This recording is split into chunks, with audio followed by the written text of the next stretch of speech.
But one thing we've got to start bearing out is predictions. You knew this was coming. We do it at the start of every season, a few things earlier. And I know last week that you did say from all the signings, Florian Wirtz you thought would be the best value for money, even at what could rise to 116 million. But like we do, there's a few things to ask. Now, I'm intrigued who you'll go for from this, but from this list of players, which we want to add to, but there's still some unbelievable talents in there, who do you think is going to be Liverpool's player of the year?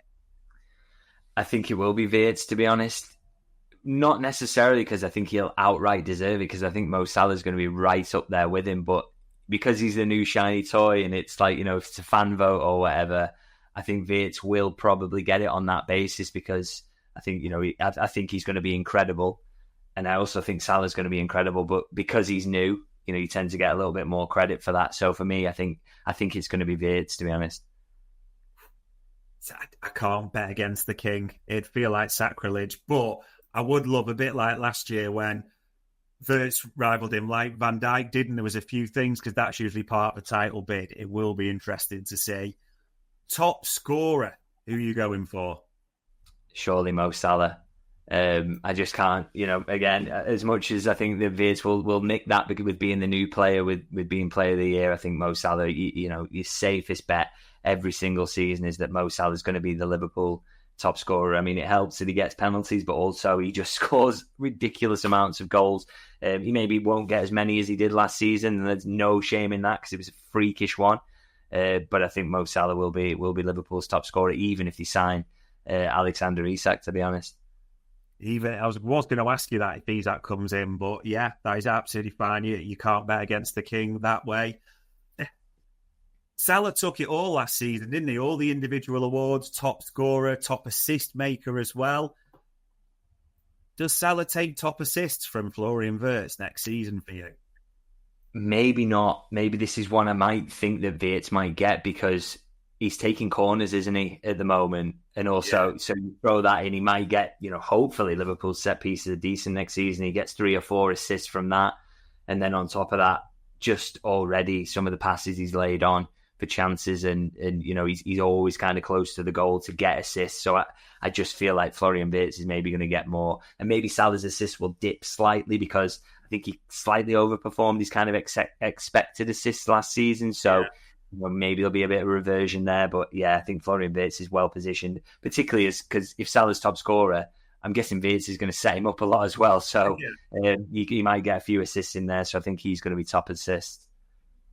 Would any of that change for you if Salah wasn't going to AFCON? If they're maximum 6 games of the competitions, or would you sort of stick or twist on that one?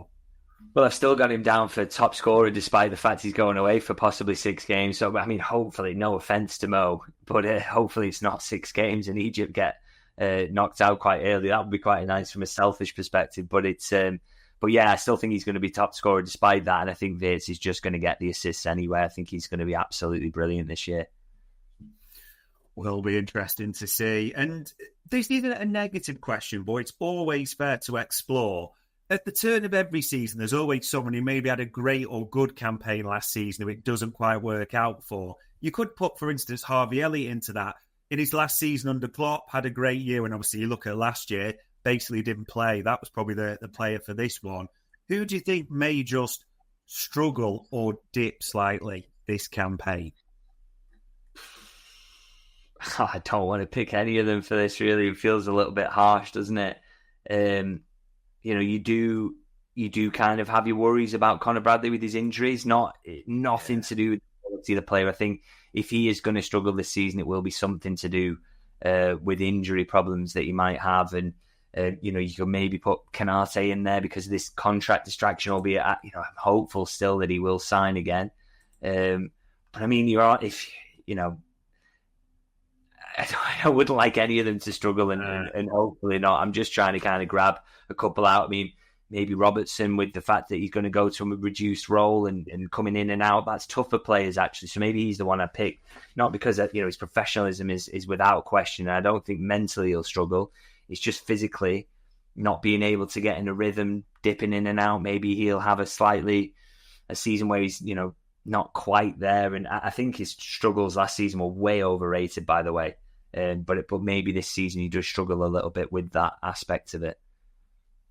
Yeah, the fullbacks are interesting, like and Andy Robertson, because there was a dip, and you expect it a little bit at this age. But it's quite clear that you saw this weekend, Kirkes is going to be the first choice in playing regularly. It's going to be tough without injuries, for Robertson to get a regular run. And as you said, Connor Bradley, you never know, but it just looks difficult. It seems hard to imagine Connor Bradley getting a run of a dozen games, doesn't it? Or 10 block, that you used to look at, traditionally. So it is a big question there. And the final one, I reckon I know who you go for on this one, but I've been wrong before. Breakout Star, who's really going to go up a level this season.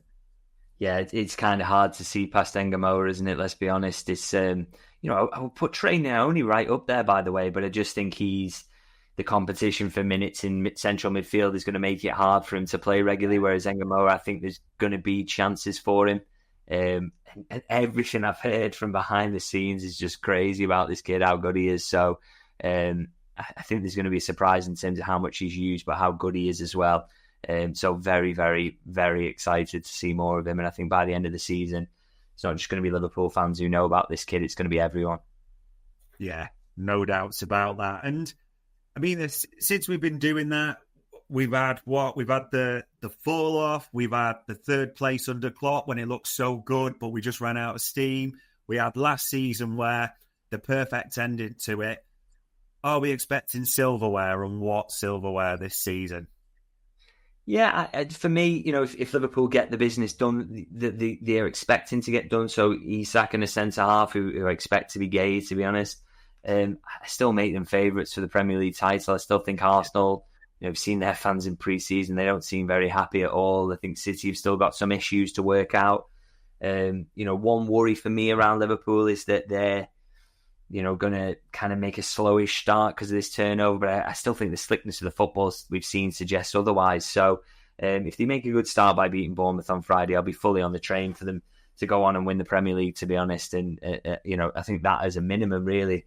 The Champions League is tough. You need luck in the draw. And when you play certain sides, if PSG had got knocked out last season, Liverpool would have won it. PSG came very, very close to getting knocked out.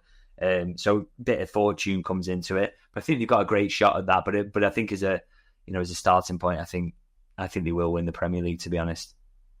Yeah, you can't bet against them, especially with what they've done so far and with who you hope to come in at the same time. So there we go, ladies and gents. Nothing to be too fussed about from Sunday. If we win on Friday, things are quickly forgotten. You're hoping there's incomings. You're hoping there's an attacker centre-back. Some are hoping for more, understandably. Players are definitely departing. When, how much, where, still to be decided. But the predictions are success is in the offing as well. We will see what unfolds in the coming weeks. Plenty to discuss. All it leaves me to say as ever is, David, for the time, the insight, and for putting the neck online with all questions. It is much appreciated. Oh, thanks for having me. And ladies and gents, that was another Media Matters by Anfield Index.